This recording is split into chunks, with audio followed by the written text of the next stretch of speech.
क्या गर्मियों में उगाई जाने वाली मूंग की फसल खाना सुरक्षित है? क्या गर्मियों की मूंग जहरीली है? क्या इसे जल्दी पकाने के लिए ऐसे रसायनों का इस्तेमाल होता है जो सेहत के लिए बेहद खतरनाक है? क्या इससे कैंसर जैसी गंभीर बीमारियों का खतरा बढ़ जाता है? और यदि ऐसे सवाल सही हैं तो फिर सरकार इसकी खरीद क्यों कर रही है?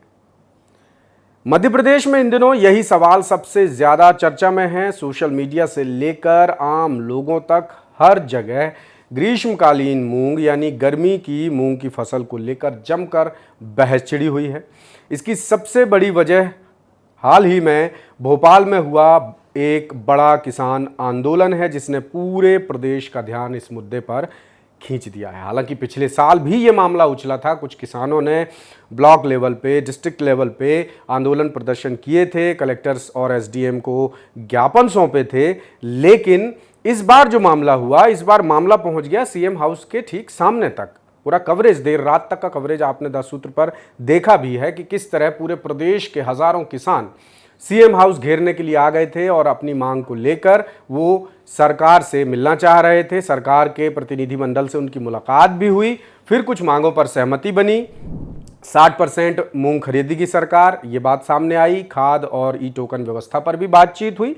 लेकिन इसके बाद ये जो मूंग का मामला है, मूंग के जहरीले होने का मामला है, ये बहुत तेजी से सुर्खियों में आ गया। और अब सवाल उठने लगे हैं कि जब ये सब है कि मूंग जहरीली है, खतरनाक है, कैंसर का खतरा है, तो फिर सरकार इसकी खरीदी क्यों कर रही है? तो इस पूरे मुद्दे पर आज के इस खास वीडियो में आपसे बात करेंगे। मेरा नाम है रामकृष्ण गौतम और आप देखना शुरू कर चुके हैं 10 सूत्र। तो आगे बढ़ने से पहले सबसे पहले आपको हम ये पूरा विवाद समझाते हैं कि आखिर ये विवाद शुरू कैसे हुआ। मध्य प्रदेश के किसानों की मांग थी कि उनकी 100% ग्रीष्मकालीन मूंग न्यूनतम समर्थन मूल्य यानी एमएसपी पर खरीदी जाए। दूसरी तरफ सरकार का कहना था कि वो केवल 25% ही मूंग खरीदेगी। यही विवाद आंदोलन की वजह बन गया। नर्मदापुरम संभाग सहित मूंग उत्पादक किसानों जो जिले हैं, वहां के किसान भोपाल पहुंचे और पुरजोर प्रदर्शन शुरू हो गया। भोपाल में आंदोलन इतना बड़ा था कि राजधानी में करीब 2.5-3 दिन तक ट्रैफिक व्यवस्था बुरी तरह प्रभावित रही। एक दिन स्कूल बंद रहे और कई जगहों पर कामकाज कारोबार भी बुरी तरह प्रभावित हुआ। आखिरकार सरकार को देर रात कल लगभग 11:15-20 के आसपास सरकार को फाइनली ये तय करना पड़ा कि वो किसानों की मांगें मानेगी। हालांकि एक मांग पूरी तरह सरकार ने नहीं मानी है। वो मांग है 100% मूंग खरीदी की जाए। सरकार ने 60% मूंग खरीदी की बात कही है। यानी अब सरकार प्रति एकड़ 3 क्विंटल के हिसाब से मूंग खरीदेगी। अब आंदोलन खत्म होने के बाद एक नई बहस छिड़ गई है पूरे प्रदेश में। सवाल उठने लगे हैं कि क्या ग्रीष्मकालीन मूंग वाकई जहरीली है और क्या इसे उगाने के लिए ऐसे पेस्टिसाइड्स, ऐसे केमिकल्स का इस्तेमाल होता है जो सेहत के लिए बहुत बड़ा खतरा बन सकते हैं। इन्हीं सवालों का जवाब तलाशने के लिए 10 सूत्र ने प्रदेश के कृषि वैज्ञानिकों, किसान संगठनों के प्रतिनिधियों, किसानों और आम लोगों से बातचीत की है। तो अब आपको यहाँ ये बताना भी ज़रूरी है कि ग्रीष्मकालीन मूंग आखिर है क्या। तो मार्च से जून के बीच उगाई जाने वाली मूंग की फसल को ग्रीष्मकालीन मूंग कहा जाता है। रबी फसल की कटाई और खरीफ की बुआई के बीच खेत खाली रहते हैं। ऐसे समय में किसान अतिरिक्त आय के लिए मूंग की खेती करते हैं।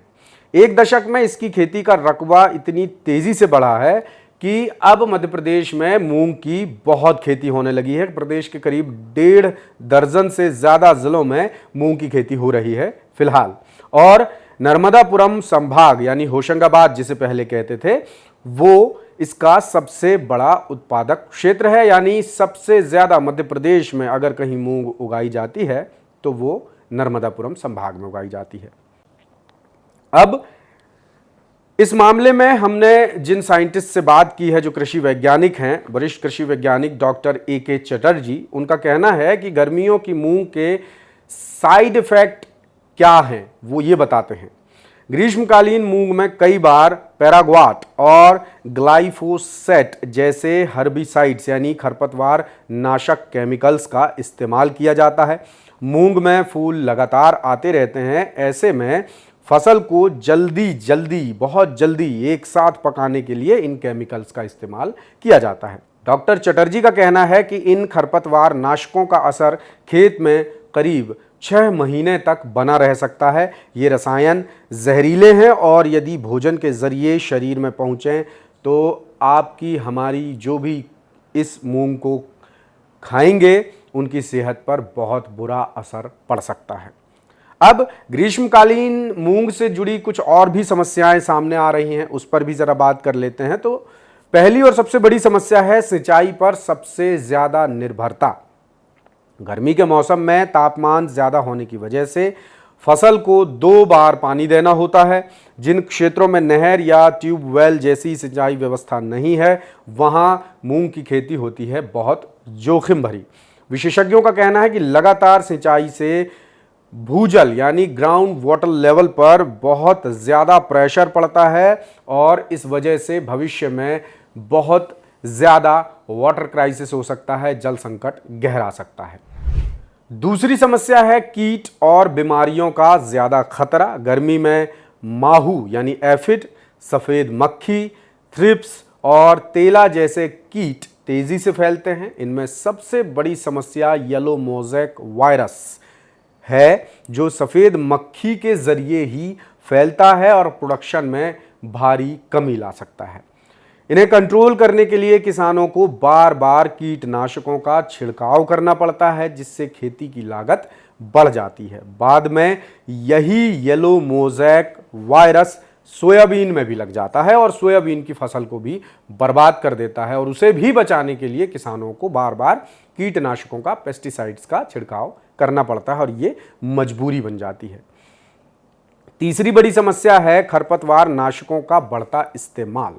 समय कम होने के कारण कई किसान निराई गुड़ाई की जगह रासायनिक खरपतवार नाशकों का इस्तेमाल करते हैं। कृषि विशेषज्ञों के अनुसार इससे मिट्टी, जल स्रोत और हमारे सेहत पर सकारात्मक तो असर बिल्कुल नहीं पड़ता है, बहुत नकारात्मक असर पड़ता है। हम बहुत बीमार भी हो सकते हैं। साथ ही मिट्टी में मौजूद जो फायदेमंद सूक्ष्म जीव बताए जाते हैं, खासकर नाइट्रोजन स्थिरीकरण करने वाले जो बैक्टीरिया हैं, उन पर भी इसका असर होता है। अब बात यही आती है जो मैंने शुरू में इसमें सवाल उठाया था कि जब इतने सवाल उठ रहे हैं मूंग पर, तो सरकार फिर मूंग क्यों खरीद रही है? तो नर्मदापुरम के किसान हैं महेंद्र सिंह चौहान। वो कहते हैं कि खेती की लगातार बढ़ती लागत ने किसानों को ग्रीष्मकालीन मूंग उगाने के लिए मजबूर कर दिया है और ये जो बात है ये सरकार तक बहुत ही मजबूती से पहुंचनी चाहिए, क्योंकि ये जो साल है, इस साल को मध्य प्रदेश की मोहन सरकार किसान कल्याण वर्ष के रूप में मना रही है। तो महेंद्र आगे कहते हैं कि उनका कहना है कि मानसून जल्दी सक्रिय होने की आशंका रहती है। ऐसे में फसल समय पर पकाने के लिए कई किसान सफाया, ध्यान से सुनिए, सफाया जैसे नींदानाशक रसायनों का इस्तेमाल करते हैं और महेंद्र भी कबूल करते हैं कि ये रसायन विषैले हैं, जहरीले हैं, लेकिन किसानों की अपनी मजबूरी है, तो किसान अपनी मजबूरी को कुछ इस तरह जस्टिफाई कर रहे हैं। अब ये भी बात आ रही है कि पहले सरकार ने ही मूंग की खेती को बढ़ावा दिया है, कैसे? चलिए वो भी बात करते हैं। महेंद्र सिंह चौहान ने सवाल उठाया कि पहले सरकार ने किसानों को ग्रीष्मकालीन मूंग उगाने के लिए प्रोत्साहित किया और अब उसी खेती से सरकार पीछे हट रही है, मूंग की खरीदी के लिए मना कर रही है। यदि सरकार मानती है कि विषैले रसायनों की वजह से ग्रीष्मकालीन मूंग से कैंसर जैसे खतरे बढ़ सकते हैं, तो फिर 25 या 60% मूंग की भी खरीदी क्यों कर रही है सरकार? पूरी खरीद ही सरकार बंद कर दे। किसानों का कहना है कि यदि सरकार खेती की दिशा वाकई प्रदेश में बदलना चाहती है, तो किसानों को किसी वैकल्पिक फसल के लिए भी उतना ही सहयोग देना होगा जितना कभी मूंग की खेती के लिए दिया गया था। यह बिल्कुल साफ बात है। किसान संघ से जब हमने बात की तो किसान संघ के पदाधिकारी हैं, वो ये कह रहे हैं कि कीटनाशक का इस्तेमाल तो भैया हर फसल में होता है, कोई नई बात तो है नहीं। भारतीय किसान संघ मध्य भारत प्रांत के अध्यक्ष शैतान सिंह राजपूत से हमने बात की। उनका कहना है कि मूंग की एमएसपी खरीद को लेकर सरकार की तरफ से बहुत तगड़ा मिसमैनेजमेंट हुआ है, बहुत तगड़ी अव्यवस्था हुई है। किसान संघ 1 महीने पहले से सरकार को चेता रहा है, स्थिति से वाकिफ करा रहा है, लेकिन सरकार किसानों को संतुष्ट करने वाला समाधान अभी तक नहीं दे पाई है। ग्रीष्मकालीन मूंग को जहरीला बताकर एमएसपी खरीद से बचाने की कोशिश की जा रही है। किसान संघ का सवाल है कि आखिर ऐसी कौन सी खेती बची है जिसमें कीटनाशक या खरपतवार नाशक का इस्तेमाल नहीं होता। मूंग की फसल केवल 2 महीने की होती है और इसमें भी सामान्यतः 2 या 3 ही स्प्रे किए जाते हैं दवाइयों के, कीटनाशकों के। इसके अलावा केला, आम, पपीता, अंगूर और सब्जियों की जो फसल होती है उसमें 3-4 महीने के दौरान कई बार कीटनाशकों का छिड़काव होता है। और मूंग से ज्यादा खपत तो सब्जियों की होती है। हर घर में हर व्यक्ति केला खाता है, आम, पपीता, अंगूर, सब्जियां सब खाते हैं और इनमें कई बार कीटनाशकों का छिड़काव होता है, वो भी 3 से 4 महीने के भीतर। तो फिर यदि मूंग को पकाने में इस्तेमाल होने वाला सफाया कैंसर को बढ़ावा देता है, इससे कैंसर का खतरा माना जाता है, तो यही रसायन प्रदेश भर के किसान खरपतवार नियंत्रण के लिए भी तो कर रहे हैं। इस पर सरकार का ध्यान क्यों नहीं जाता? बाकी फसलों पर, बाकी चीजों पर सरकार का ध्यान क्यों नहीं जाता?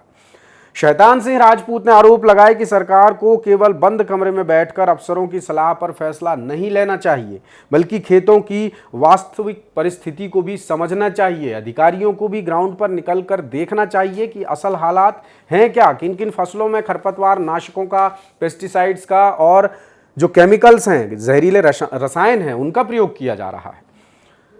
तो किसान संघ का सीधा कहना यह है कि मूंग खरीदी की कटौती की जो असल वजह है वो है बजट की कमी और प्रशासनिक अव्यवस्थाएं।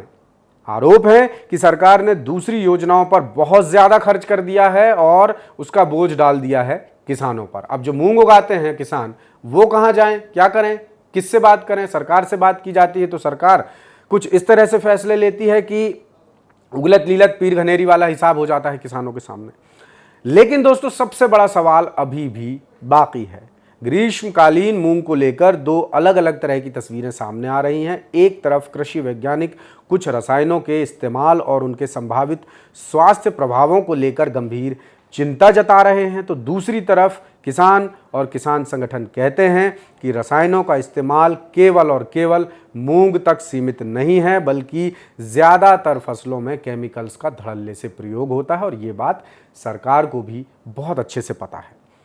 किसान संघ का मानना है कि सिर्फ मूंग को निशाना बनाना बिल्कुल भी उचित नहीं है। सरकार को सभी चीज़ों को एक नज़र से देखना चाहिए, उसके बाद फैसला लेना चाहिए। इसी बीच सरकार ने किसानों के आंदोलन के बाद मूंग की खरीदी का दायरा बढ़ा दिया है। पहले सरकार ने 25% खरीद की बात कही थी, लेकिन जब किसानों का आंदोलन हुआ, प्रदर्शन हुआ, तो सरकार 60% की बात पे आ गई। लेकिन ग्रीष्मकालीन मूंग, रसायनों के उपयोग, स्वास्थ्य संबंधी आशंकाओं और सरकारी नीति को लेकर बहस अभी भी जारी है और ये बहस एकदम से खत्म नहीं होने वाली है। ये बहस आगे भी जारी रहेगी। वैसे आप तक ये वीडियो लाने का हमारा मकसद सिर्फ ये बताना है कि सिर्फ और सिर्फ सरकारी नीति की बात नहीं है, जागरूकता की भी बात है। और किसानों ने जो पद्धतियां इससे पहले अपनाई हैं फसल को लेकर, उसका सरकार से जुड़ना, फिर पेस्टिसाइड्स का इस्तेमाल होना, फिर बहुत सारी फसलों में, सब्जियों में, फलों में पेस्टिसाइड्स का जो इस्तेमाल है वो सीधे सीधे आपकी हमारी सेहत पर असर डालने वाला भी हो गया। तो इस वजह से ये वीडियो इसीलिए आपके सामने लाया गया ताकि आप समझ सकें कि बात सिर्फ मूंग की नहीं है, बात और भी फसलों की है। तो इस मसले पर आपकी क्या राय है, आप क्या सोचते हैं इस बारे में? आपको कोई और जानकारी हो तो आप बेझिझक कमेंट बॉक्स में अपनी राय, अपनी प्रतिक्रिया, अपनी शिकायतें, अपनी सुझाव लिख भेजिए। फिर किसी दूसरे वीडियो में आपसे करेंगे मुलाकात। तब तक के लिए मुझे दीजिए इजाजत और देखते रहिए द सूत्र। लेटेस्ट,